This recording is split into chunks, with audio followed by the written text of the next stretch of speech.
Good afternoon. My name is Thomas Cole. I am the Director of IT for Christ Lutheran Church in Charlotte, North Carolina. And this talk is why your church needs an IT guy. I'm going to step out of the way so you guys can see the screen. And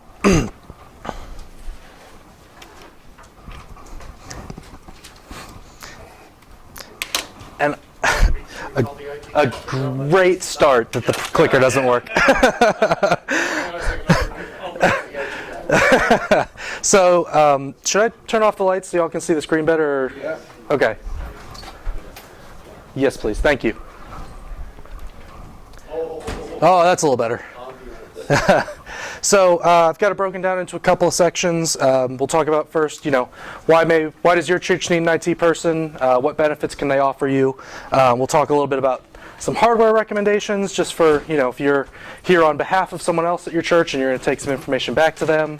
We'll talk a little bit about some of the software that we rely on day to day for us, and just some cost-effective things there. There's a lot of free software that can do a lot for you. We'll talk a little bit about the costs associated with things. I know when people start to hear technology, it starts to get a little, uncomfortable. People start seeing dollar signs, and then we'll have some time for questions at the end. And if you have questions during, please feel free to raise your hand. I am more than happy to stop and answer them. So, start off with, why does a church need a full-time IT person?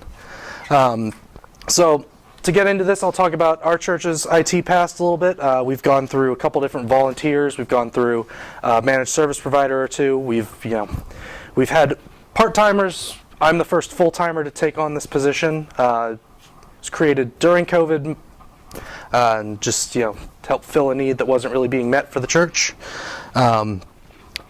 For our volunteers and part-timers, they have done a lot in the past to help build some of the infrastructures there. Our security camera system was put in by good old Ed, one of the old guys you keep around the church who knows quite a bit.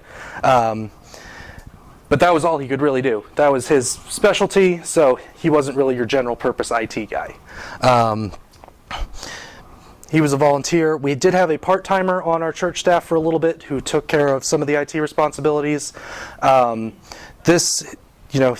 He wasn't there all the time, so interacting with him was a little difficult at times, and just generally it was hard to get to him if he had an issue right then and there that needed to be fixed. Christ Lutheran did have a contract, and still does with a little bit, they're on their way out, a managed service provider. So they are a company outside of our organization that helps monitor things. They will keep all of our servers up to date, all of the Windows machines up to date. They, doing mostly what I do on a day-to-day basis, helping troubleshoot issues, all the like. The problem with them is they operated on a ticketing system. So if you had an issue, you had to open a ticket with them, wait for their response, wait for their processes to go through, and it wasn't timely if you needed something with your email fixed right then and there. There was a little bit of overlap with one of our part-timers and this company, it did help solve some of the immediacy problems that we ran into. The big issue was we ran into an issue with who was in charge. Was the part-timer in charge of things, or was the managed service provider in charge of things? It did get a little heated at times, and there was some butting of heads as to who was actually driving the ship, actually responsible for things.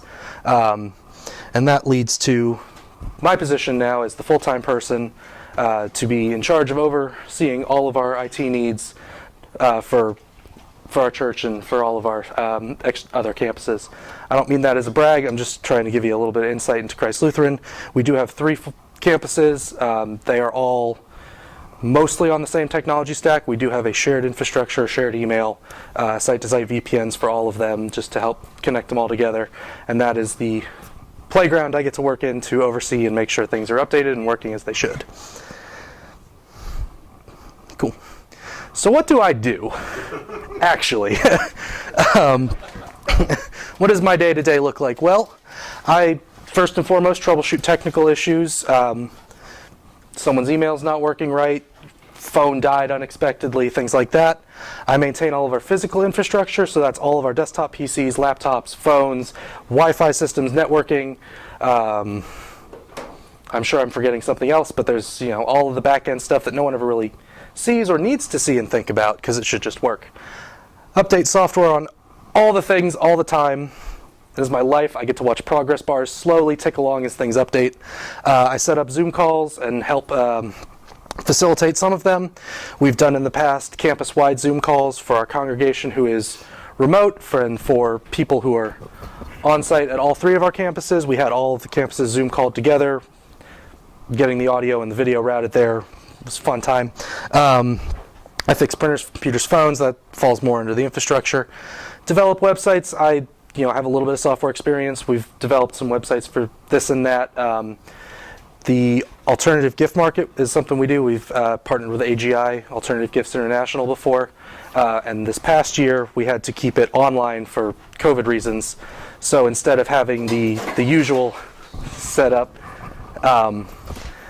where all of our youth would take over the lower welcome space and, sell a share of a goat or a chicken or whatever, we did it online, and I put together a website for that where you could go through and see what the kids had done. Repair and replace obsolete hardware. Things get old, things break, things need replacing. That falls to me. And as always, the other duties as assigned. Senior pastor walks by and says, "Hey, I need this." You got it. Done. So if you're a church that doesn't have a full-time person or any person really dedicated to it, and you're small enough, you may be thinking, I can do these things.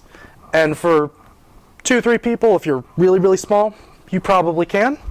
There's a few things to consider, though, with that. As you grow, hopefully everyone's churches are growing, do you have something that's scalable? Do you have something that's secure? What happens when you have an employee leave? What happens when something breaks? Is there a defined process? Do you have a budget to replace things? Stuff like that.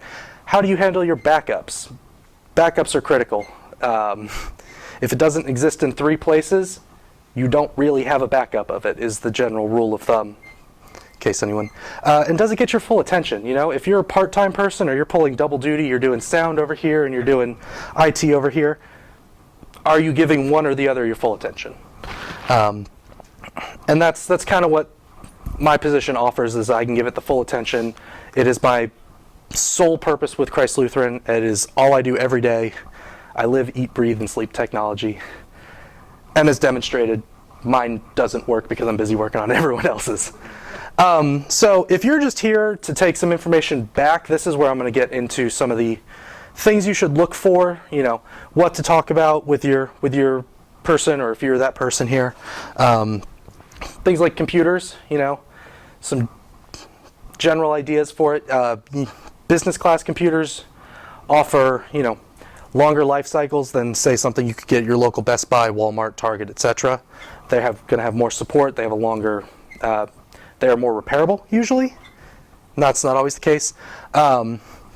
This is more of a cost-saving thing. You can get used business class computers from local businesses that have decided to upgrade their stuff, because most of the time you'll find that hardware that they are offloading because they just refreshed all of their computers is still supported by the manufacturer. It's still, getting updates, it's still getting new firmware, new parts, etc.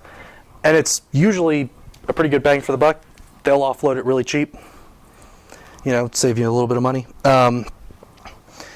2022 baseline specs that I would recommend for a computer. This is my personal recommendation. The processor, 4 cores, memory, 16 gigs of it.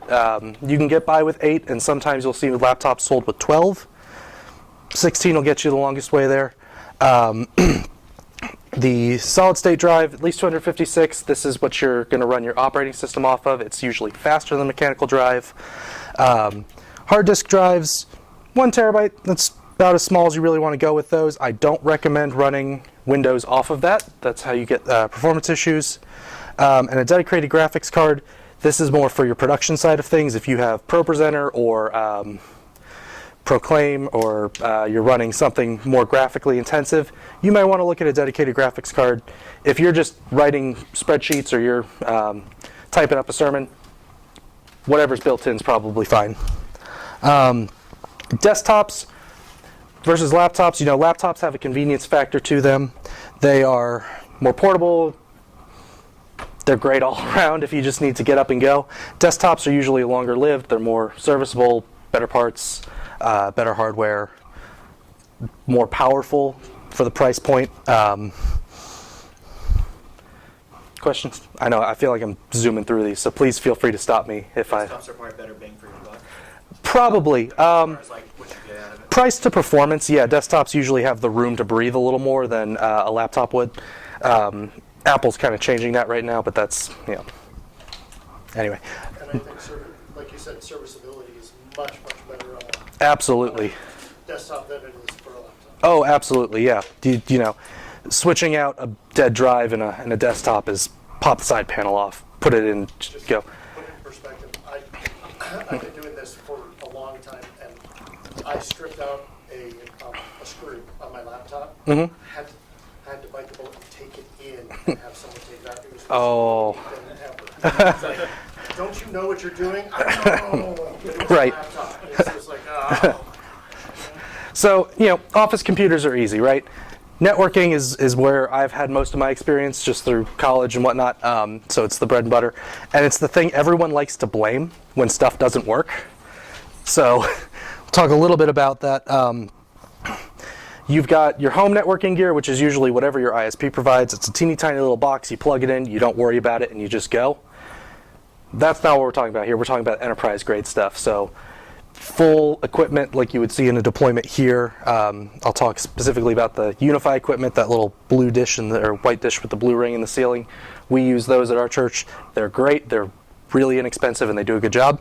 So just a little bit of basic terminology, and please stop me if I say something that's confusing or you got a question about it. We'll talk about routers, we'll talk about firewalls, we'll talk about switches, we'll talk about access points.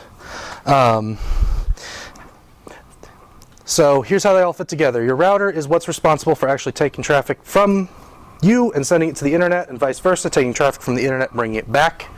Your firewall is doing responsibilities for inspecting what the router brings in and out. It is setting rules for who can talk to what, making sure that you can't just have any random person connect in. Your switch is going to take all of your layer 2 networking gear, so all of your Ethernet cables, what you plug into, and it will break it out into more ports. And your access point is what delivers your Wi-Fi. So Wi-Fi. Let's talk about that for a moment. Don't do this. This is not how you improve your Wi-Fi at your church, or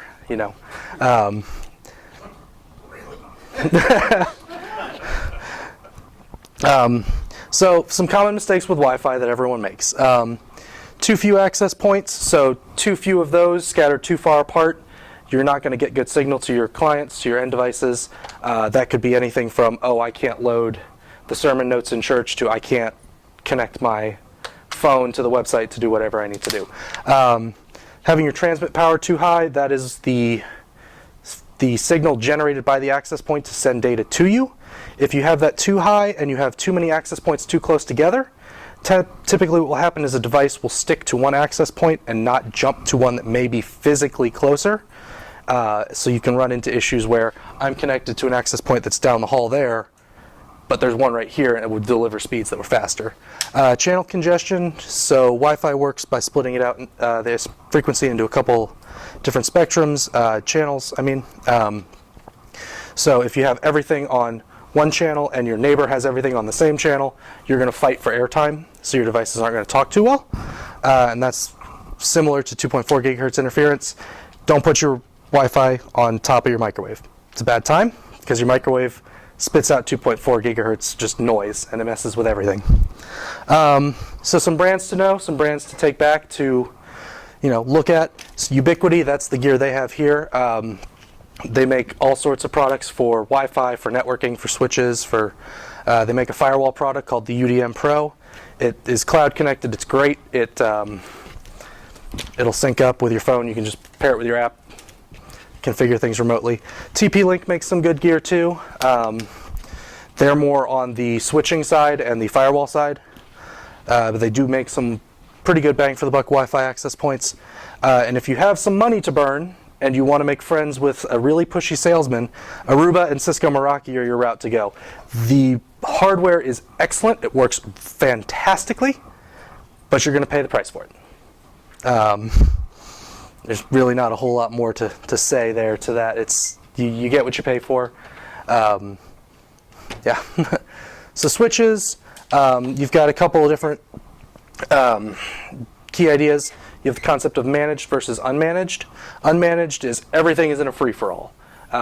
It's just everything can talk to everything else, whereas managed allows you to do segmentation. You can split out individual connections into separate groups called VLANs, and just gives you greater control.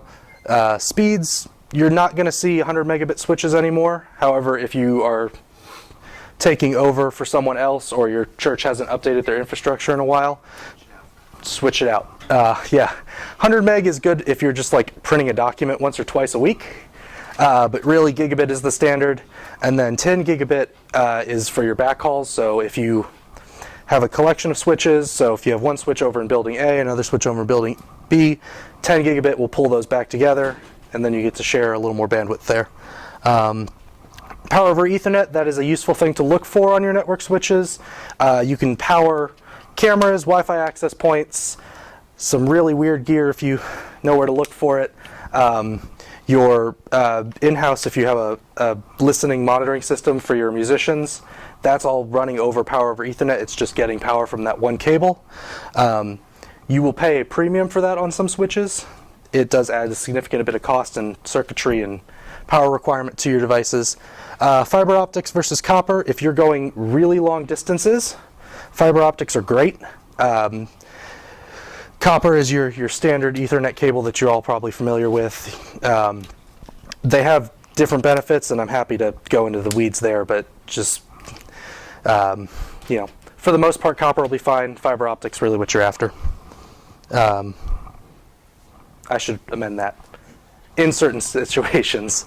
Firewalls and routers, like I said, it's the gateway to the internet. Firewalls can often act as routers. It is not true the other way around. You cannot route. You cannot. Firewalls can be your routers, but routers are not necessarily firewalls. So this is one of the areas where you can save quite a bit of money and get a product that is significantly better than what may have been delivered to you by your ISP, your internet service provider. An old desktop that you have laying around can make a great firewall. There's a open source solution called pfSense. You just load it on there. Does all your firewall, your routing, your DHCP. It's great. Any firewall that you are able to build or buy is going to outperform your ISP provided one, hands down. So let's talk about servers for a minute, because this is another thing that I've come across that sometimes the pastors at Christ Lutheran don't understand the importance of, so I feel the need to bring it up here. Do you need one? Servers, they're great. There's a wide variety of them. That is a really limited way to say it, but network storage, this is where all your files are. We call ours the P drive. It is aging and is scheduled for replacement, but all of our files are there. That is what gets backed up, and it's mirrored across a couple of different places. It's just a shared location. Everyone can get to it. Active Directory, this is a tool for Microsoft, so if you have a fleet of computers that you need to manage using Windows, Active Directory is what you would use to do that. You create your users there. They can sign into any one of the Windows machines connected to the Active Directory domain. You can walk up to any terminal, and then you can also modify it with things called group policy to set things like automatically mount the network drive, automatically mount, the wireless profile, stuff like that. You can also run services on site. So this was something that was brought up at the talk I decided to go to before this. They were running into issues where they were live streaming to Facebook, YouTube, and just they don't have control of that platform. So there are open source solutions that you can use to run your own live streaming software on your church campus. You own all of that. It stays right there locally. You can live stream whatever you want. You don't necessarily have to worry about copyright restrictions, although check with your legal people about that. You don't run into the issue where Facebook, says, "Oh, Sony claimed this for whatever reason," which is an issue we've run into in the past. But I don't really do a whole lot of worship tech anymore. So Just so to clarify, it's that you don't have to worry about them pulling it down. right, you don't have to worry about Facebook just pulling it down without telling you. You still have to. Yes, reference. you'll still get an angry letter. Licensing to all of that, but you don't have to worry about them being Yes, absolutely. Right. And there's all sorts of programs to do this, and I've played with a few, and they are hit or miss. The big thing with that is you have to have the internet from your ISP to support that. So if you're running over just a residential connection, chances are live streaming directly from there is not a great idea. It can be done, and there are ways to do it, but it's, if you have a business class internet connection or something like that, you can get a little bit further. Servers, you can run a lot of this in the cloud. That picture was sort of satirical. It's not the cloud, it's just someone else's computer. You can buy space for someone else's computer. The cloud is good because it's convenient. The economies of scale you can build up. You can just buy into a service like Office 365 for relatively low per user. And you just get all of the support and service, and you don't have to worry about it. The cloud can be a bad thing, though. In recent years, we've seen, just this past October, I want to say, Amazon Web Services, one of the largest cloud providers, down. Just straight gone. It was the U.S. East side, so everything on the East Coast just stopped functioning. That's one of the situations where it's bad. If you're trying to live stream and you can't connect to what you need to live stream to, that's that's obviously a problem, right? Self-hosting, that goes back to the on-site services thing. There's a lot of programs you can run for yourself on local equipment that can do 90% of services that you can buy. So one that we are in the process of rolling out at Christ Lutheran is called Nextcloud. It is a self-hosted Google Drive. It is poised to replace the P drive that I was talking about earlier. It just pulls everything together. It's a cloud-based or on-site but web-based file sharing system. You can interact and does a whole lot more. It does calendar and stuff like that too. Yes, sir. On the cloud versus the network, local area network, what is can you do away with the local area network server in a meaningful way? I mean, and the good, bad, and the cloud, where's the balance point on those? So that is going to depend mostly on your specific church. If you, so I'm gonna go to like our live streaming example because that's something I can think of. If you need to know that Amazon or YouTube and Facebook are going to work for you, or if that's how you reach your congregation, obviously you're going to go through their cloud service, right? If you have found success with whatever live stream you can just pipe to your church website, an on-site solution might be fine for that. Or if you want a back catalog of all your videos and you don't want to host them all on YouTube because you want to have greater control of them, an on-site solution would be perfect. You would just tell, you would set it up in your DNS server to point to your on-site system, and you can stream all of your videos from there. So it is a balancing act. We're still working on that internally for us. We pay for a couple services in the cloud. We pay for we have a couple servers on site. We've got a system to connect all of them between each other. So some things run locally, like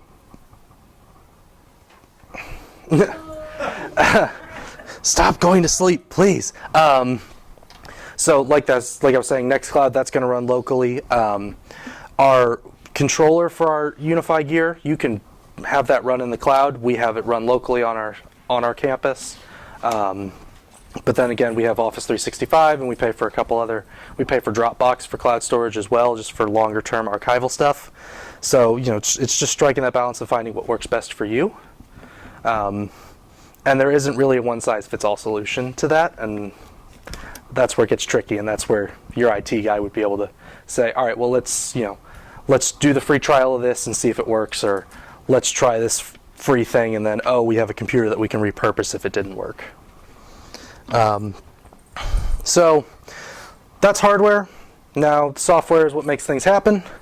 Open source and free software.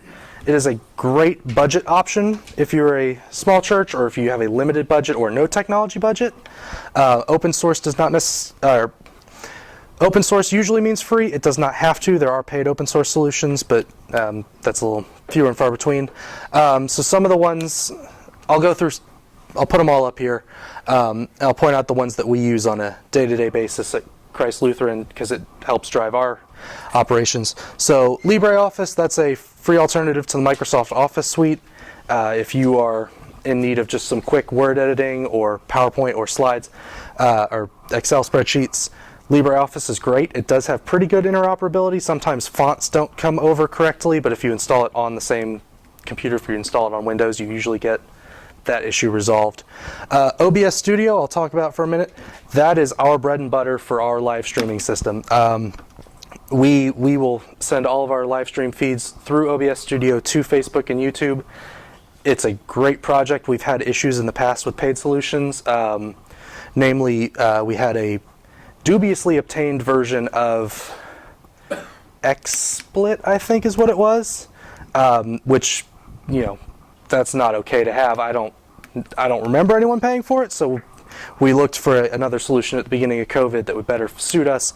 OBS worked out well for that and is still continuing to work out well for that, just for its flexibility and how we can do things. It really is great. It's like, if I had to pick a flagship program for open source, OBS is it. GIMP, it is a free Photoshop alternative. I put the full acronym there because some people get weirded out when they see the name. That caused a whole big thing. We talked about Nextcloud, self-hosted Google Drive. VLC, if you have video files that you need to work with on a regular basis, VLC is what you go through. If it doesn't open in VLC, I can't help you because the video file is it's broken beyond repair at that point. But it can play all the things everywhere. It doesn't matter if it's a movie that someone made on their iMac and brought over to Windows, or it's some weird codec. VLC can do it. YouTube downloaders, there's those weird ones online. Please don't use those. That is just a virus landscape where you can just click something and your computer's messed up irreparably. And then Kdenlive, it is a open source video editor in the likes of Adobe Premiere or Final Cut Pro. You guys use those over like Adobe or? So our production team prefers Final Cut Pro, although our associate pastor prefers Kdenlive. So it's really whatever they feel like using that particular day. So it's not the most efficient. It's not the most streamlined process. And there's a little bit of siloing where people will do their own thing. But for the most part, it's not really a big concern. Wait for him to take his picture. And I'll put I can put up all the slides for this after the talk as well. And they've got all my speaker notes in there. So open source software is great. Sometimes paid software just works better for what we need it to do. It's a tool. You got to buy the right tool for the job. So I'm sure everyone's familiar with these. ProPresenter, that is the sort of de facto live streaming software. Not live streaming, presentation software. That is what we rely on Christ Lutheran to do all of our slides and graphics. Final Cut Pro, video editor. It works really well. MainStage, our music team has taken to using MainStage recently for a couple of their synths. They use them as MIDI. Just the synthesizers become MIDI interfaces, and MainStage generates all the sound, and you can do all these weird, wacky sounds with it, and it's fascinating and frustrating all at the same time because sometimes they're a little in the back of your ears, just don't sit right. Basically computer-generated sounds instead of the sounds from the keyboard. Exactly, yeah. Dropbox, we pay for Dropbox. Y'all are probably familiar with that one. It's just our long-term storage. We need a better solution, and we'll get there. Canva is one that our graphics teams use. I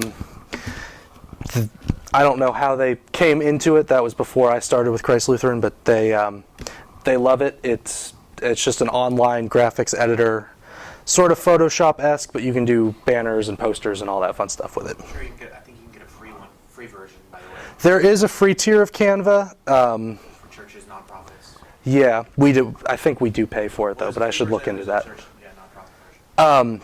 So speaking of nonprofits, these don't really fit into the software category, but they should be, things to be aware of.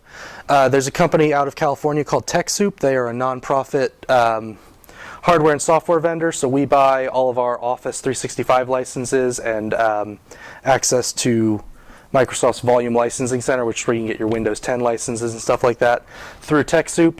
It's great. They give you super discounted rates. They do have promotions on the Adobe Creative Cloud, so if you do need Photoshop, Premiere, After Effects for whatever your teams may be doing, you can get it through there. They do have discounted hardware.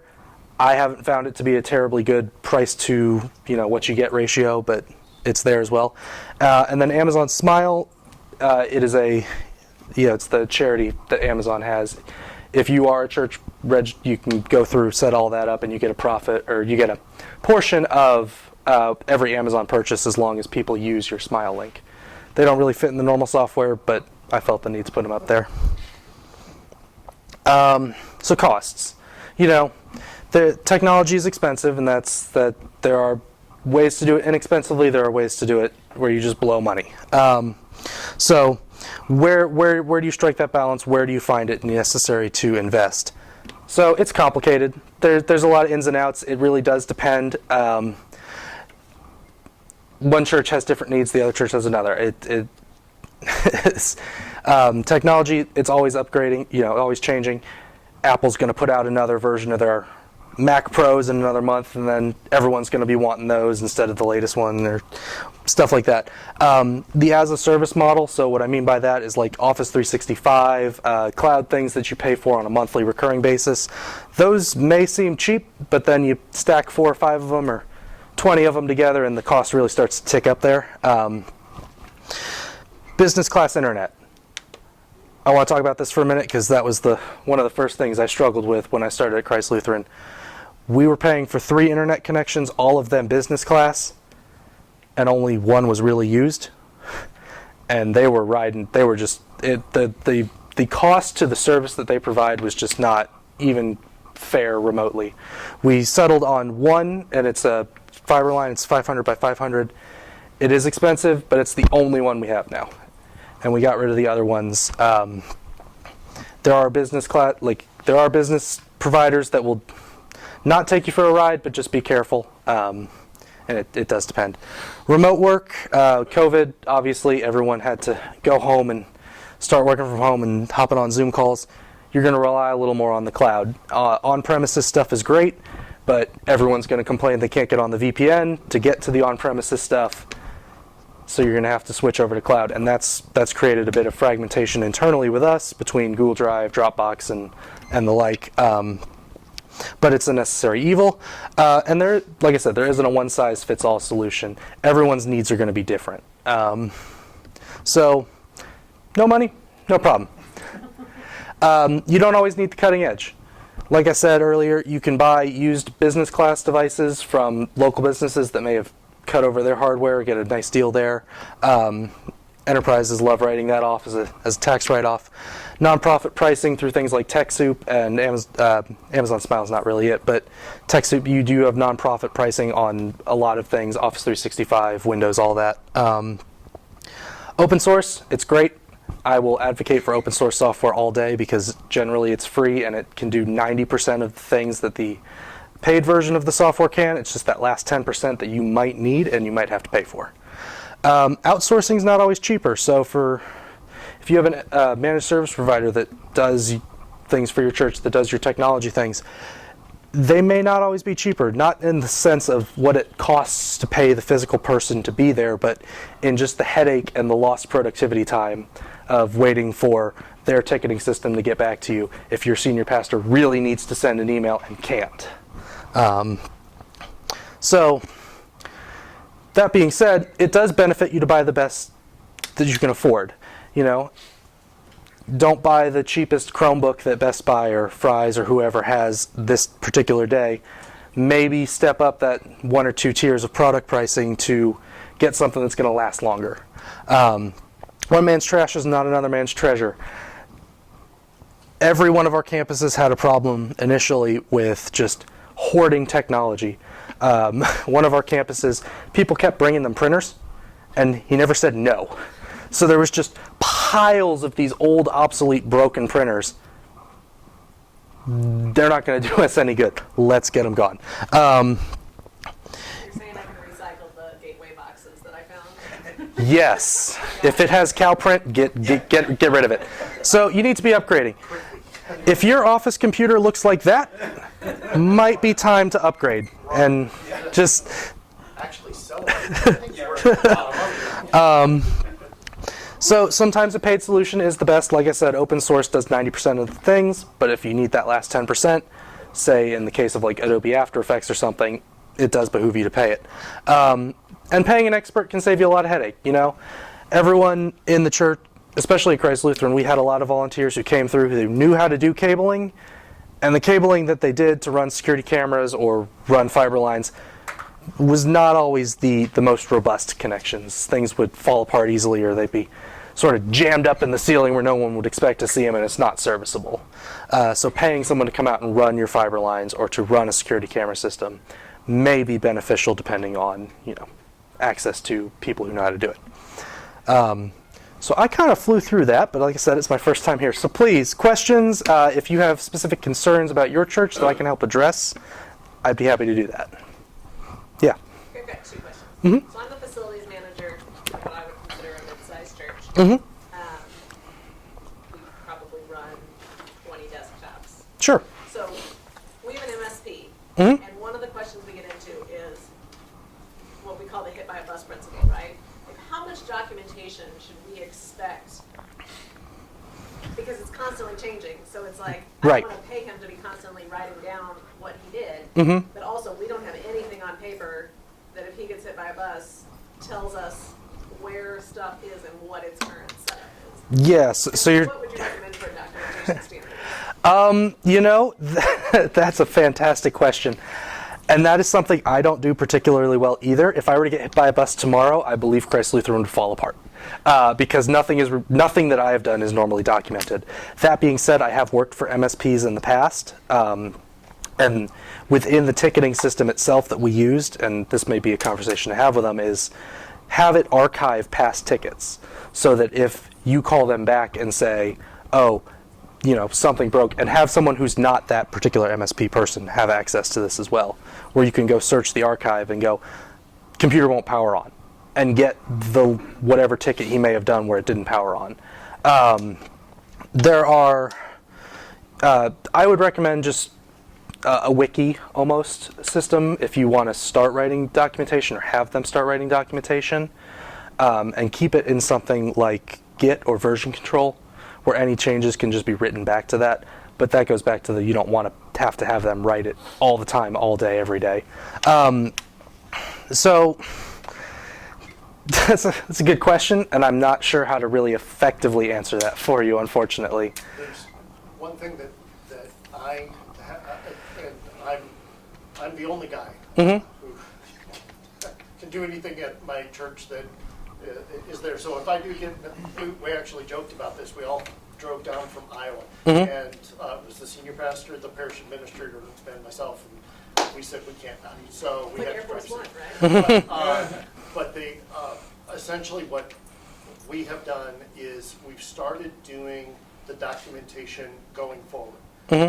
It's not, if we tried to go backward and try and document what we did before, we'd never get anything done. And so we just started a process by which, okay, starting right now, this is how we're going to do it, but over the course of time, there are certain things that are going to obsolete out, don't matter anymore. Well, we don't need to document them, because Right. who cares? But as long as you start doing, it's the same thing when you're adding new technology and you want to keep a spreadsheet that has all of the documentation as to what you actually have. What things, if we had a fire, what would happen, right? Right, Well, yeah. let's start now, and then as time goes on, well, okay, you can start adding more things in there, but start. Don't just wait.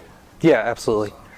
And you saying that actually triggered the back of my mind. I do have a form of documentation in that I have asset labeled every computer in our church, and I have it tied back to a open source program called Snipe IT. So it just has asset numbers for everything, serial numbers, so if stuff gets stolen, I can report that. What's But the name of the program? Snipe IT, Snipe IT. SNIPE. like sniper, like, yeah. Okay, yeah. Yeah. And went to sleep again. So And following standards, I've found, is also another form of like self-documentation, although that's kind of a cop-out answer. It's, you know, if you don't wire things crazily and you have labels on your patch panel and your wall boxes, generally someone can figure it out. But that doesn't really help you for some crazy shell script that someone wrote 20 years ago that's been secretly updating the calendar on the church website that no one knows about. Yeah. We need to start with hardware. We'll get to software. But like, Yeah, so Snipe IT, that's great. And then, like, I didn't even shell out for the super crazy, you know, industrial labels. I just took, like, letter labels and just ran it through, spat out a barcode on each of them, and just smacked it on all of them. The one piece of advice though, don't use the, what's the one that uses the heat labels? Thermal printers? Yeah. Yeah. The thermal printers are bad for asset management in the fact that if you stick it upstairs in the furnace room, that thing will go black. we're gonna tech- Yeah. That's the only, use regular labels for that. I don't know how I know that. But, And then my other question was, has anybody gone away from desktop telephone system to something that is computer-based and been happy with it? Based or And what? IP based or like an actual? Like just soft phones, where it's an app on your phone that would be a desk phone normally. So we don't have a system like that currently. There are those who have expressed interest in that, though, because, you know, our office administrator does a fantastic job of printing out everyone's extensions and then everyone else's cell phone numbers. So everyone just kind of uses their cell phone anyway, and I want to move away from that. We're pulling all of our desktop cell phones, our desktop units off of everybody's desks except for the very few people, and so we're down to 6 or 7, and we're still paying for this complex business phone system. Right. So for Christ Lutheran, no, we haven't done that. For the places I've worked in the past, Microsoft Teams, Yeah. love it or hate it, it does do exactly what you're after, where you get a phone number in an app. It does come with its rough edges because it's a Microsoft product, and it's clunky and overbuilt. But other than that, it works great. I hate Teams to begin with, so So then, like that we do. yeah, then maybe don't push Teams. There's another one called 3CX. It's a cloud-based solution for IP telephones. They don't have a native soft phone offering, but there is an app that pairs with it. Could be something to look into. 3CX. 3CX. Yes, Mark. So full disclosure, Thomas and I are coworkers. and also full disclosure, I made a call right at But can you, other than that, Teams does suck, yes. Can you talk a little bit more about the human interaction side of things? Yeah, absolutely. That you do with your job, and you know the data that you have, all the information is great. But how does this relate to the front office secretary or the pastor or the Sure. church member who can't get online and wants to learn? Yeah, that's okay. Sure. So, and I wouldn't notice it on my own, but people keep telling me that I have pretty good social interaction skills for someone who works in tech. I don't know. But yeah, so being there in person, just it makes it so much easier if someone needs to come down and just figure out something that may not even be related fully to their work machine. Or I've made house calls to members of the church before to help set up their smart TV because they couldn't get the online service, or fix their printer, or stuff like that. And the managed service provider we have would never have done that. They would have charged an arm and a leg had they even agreed to, but just would have never had that kind of commitment. So that is part of it too, and it is something I probably should have put up there, that I do interact with not just internal staff. I do also interface with congregants. Wednesday nights, our fellowship time, they've all been hybridized for this past fall. So each classroom is outfitted with a small computer and a webcam. And I run around like mad on a Wednesday night, making sure all of those are working and get them all set up, and just having to interact with, that one class that 2 years into a pandemic still hasn't figured out how Zoom works, and just trying to be polite about it and be professional about it, and making sure that they have everything they need, and not I almost want to say mansplaining, but tech-splaining things to them, using big complicated fancy words, just trying to make it simple and not make them feel like they're an idiot. So your job actually, it's kind of funny that you're in this position, because I look at you and I say, wow, this kind of mirrors what I'm doing. Mm-hmm. One thing that our church has done, I'm at Emmanuel Lutheran in Cedar Falls, Iowa. And we're a church that just built a new facility about 5 years ago.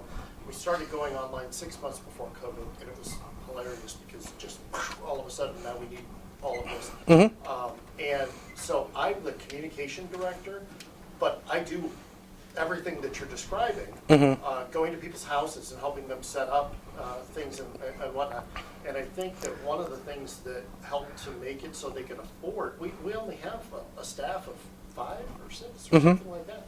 And making it so that, a small church can still do this, because if you find someone who knows some of the background, then you can kind of go through and split the job out to make it so that it pays for itself. Right. I do IT things, but I do all kinds of other stuff too, so it kind of falls into that. And then the other thing that we do is we actually share me. I go and I help people from one of the rural churches very close to the city, and we do it that way. So even small churches can still come up with solutions to be able to make it so that you have someone who is there, and I'm there 30, 33, 35 hours a week, but I'm not doing just IT things. It's Right. the other stuff that you're describing. Yeah, absolutely. So And I put out a poll on the app, right? And only one person said that no one manages anything IT related to their church. So I kind of dropped that, that side of it. But that is certainly something about it, that you don't need a full-time person there. You just need someone who is dedicated, and that's a people problem more so than a technical know-how problem. But yeah, I couldn't tell you what I do day to day, but I am always busy. So that's the funny thing. it's I have zero IT experience whatsoever. Like I tell people, I know how to look things up on Google. So yes, go. don't confuse your Google search with my Google search. but, yeah. Yeah. So, to find you, we would start out with a part-time position at our church, probably like 20 hours a week, something like that. Where do you even begin this? So we found luck in the past for me specifically, I grew up in the church. So I grew up, I've always been around, I've always been involved with the music side of it, so the music and production side. So I'd always be running a camera, or for a while I was the button pusher. So Mark will build our slides for a Sunday, and then I'll sit up in the booth and I'll just hit next over and over and over. And that kind of evolved naturally into, because my degree was in information systems, to sort of take on this as it arose.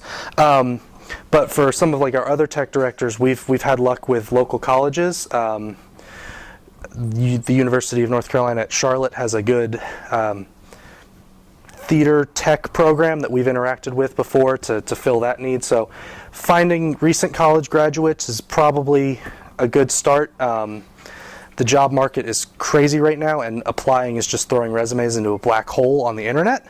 So being one of those black holes and being a place that actually cares is night and day different. So, if you offer an opportunity up to someone who's fresh out of college who does have all the know-how,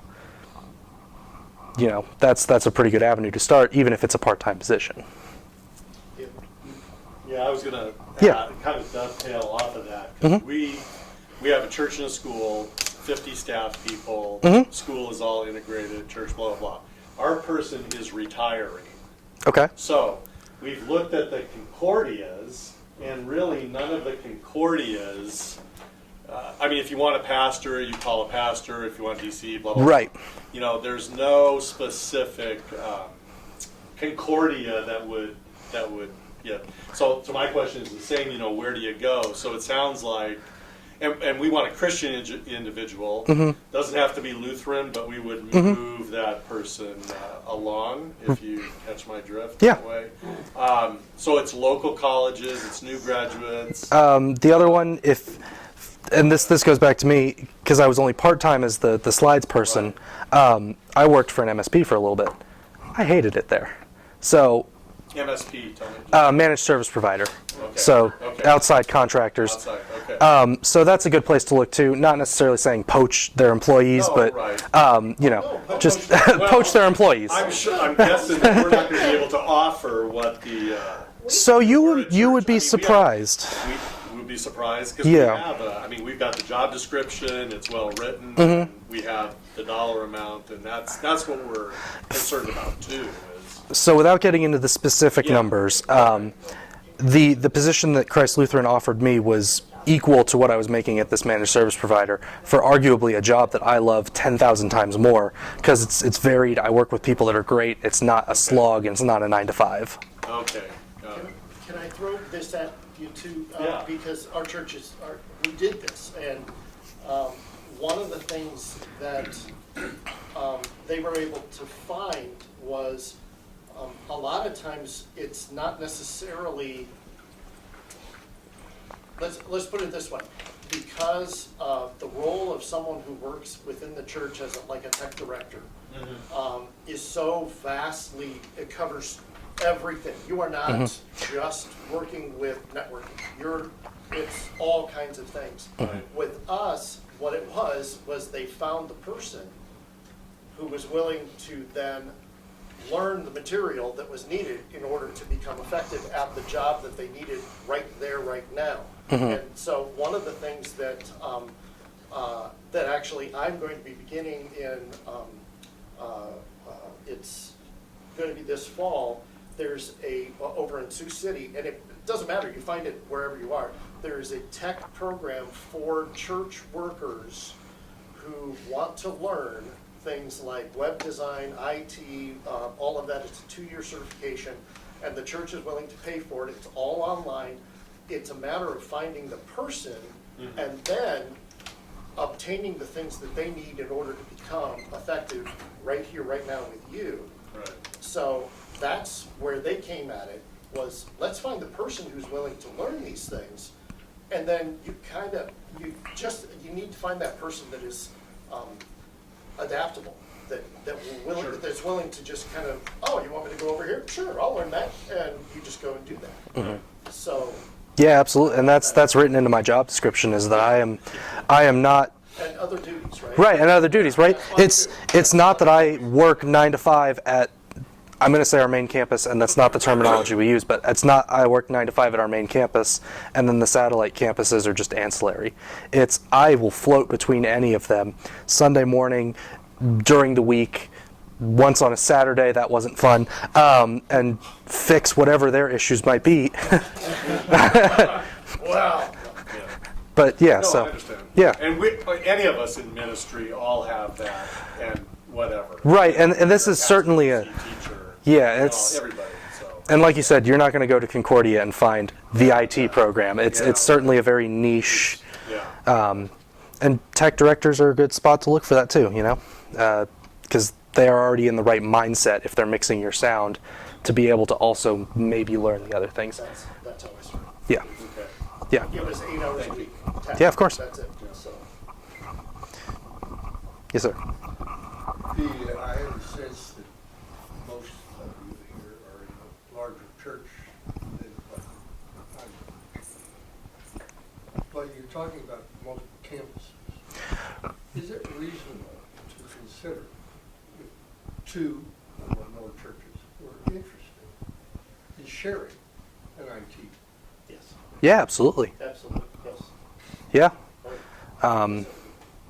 Because, you know, the smaller, I'm going to try and say this without meaning it how it sounds, but smaller campuses generally have not necessarily lesser needs because you can still be, you know, running a $10,000 soundboard and have like elevation worship style stuff going on and be a 10-person building. Probably not, but, you know, sharing a person between 1 or 2 campuses that just float or 1 or 2 different churches is certainly a viable I option. would agree that the level of technology requirements aren't nearly as great, but the number of little things that are lost. It's all the little things, yeah. Yeah, absolutely. It's, oh, somebody put this thing in the back closet like years ago and no one knows about it, right? It's those little, And the everyday things, which are maybe, in our church, we have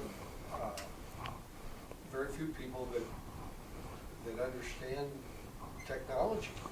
And so it's the minutia.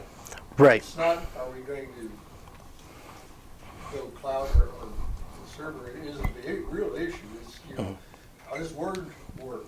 I've got this problem, with minor things. Yeah, absolutely. And I haven't come across too much of that, but that is certainly something that is part of my description and what I would be able to help with.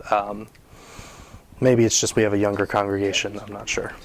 Yes, ma'am. So, like, do you keep track of, like, user names, passwords, etc.? Yes. So that is that's part of the Windows Active Directory. We run. Himself out. Yep. So I do password resets all day, every day. The big issue I've come across recently is someone keeps spamming us with, hey, click this button to keep your current password emails, which our system doesn't do. If you've enabled two-factor, it won't ask you to ever do that. So that's the kind of stuff I have to do. Just, oh, someone forwarded this to me because it looks a little sketchy. Let me then tell everyone else that, hey, here's what's going on. Don't click on these things because it won't do X, Y, or Z. So that is certainly part of the day-to-day. It's not part of this, but what do you think about, like, antivirus software compared to, like, some of us do have antivirus software, but like our pastor says, well, I just have Windows Defender. And So- like, 40 have, technology services, yeah, I just use Windows Defender. So Windows Defender is going to be, especially in Windows 10 and 11. Windows 7 not so much, but that's end of life. Windows Defender is going to catch 90% of it, right?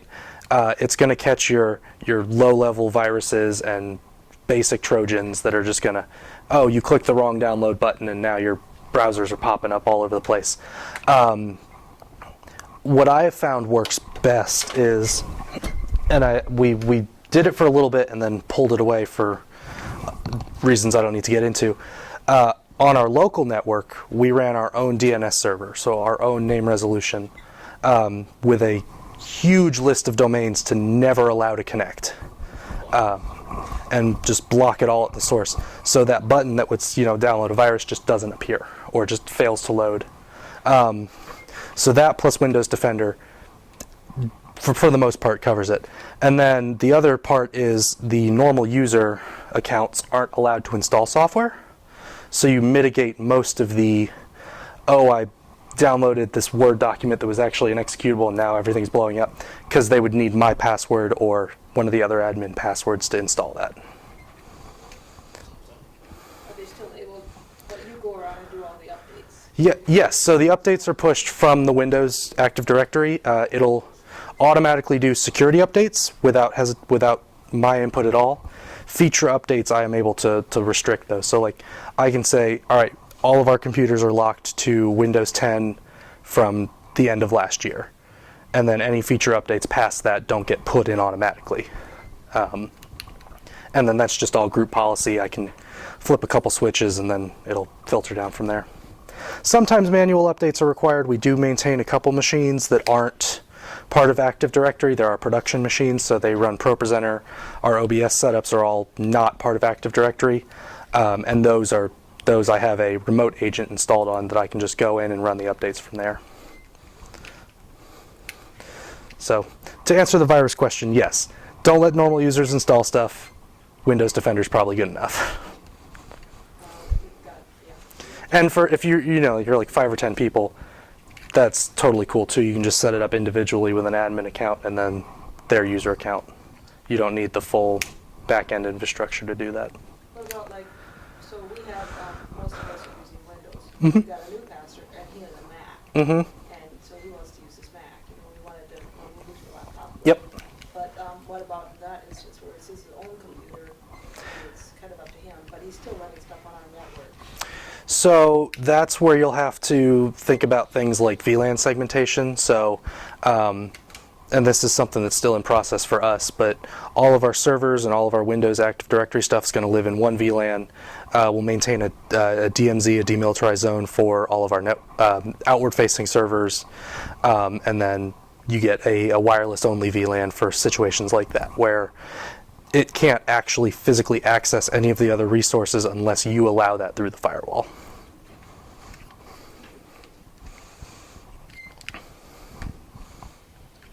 Cool. All right. Thank you all for coming.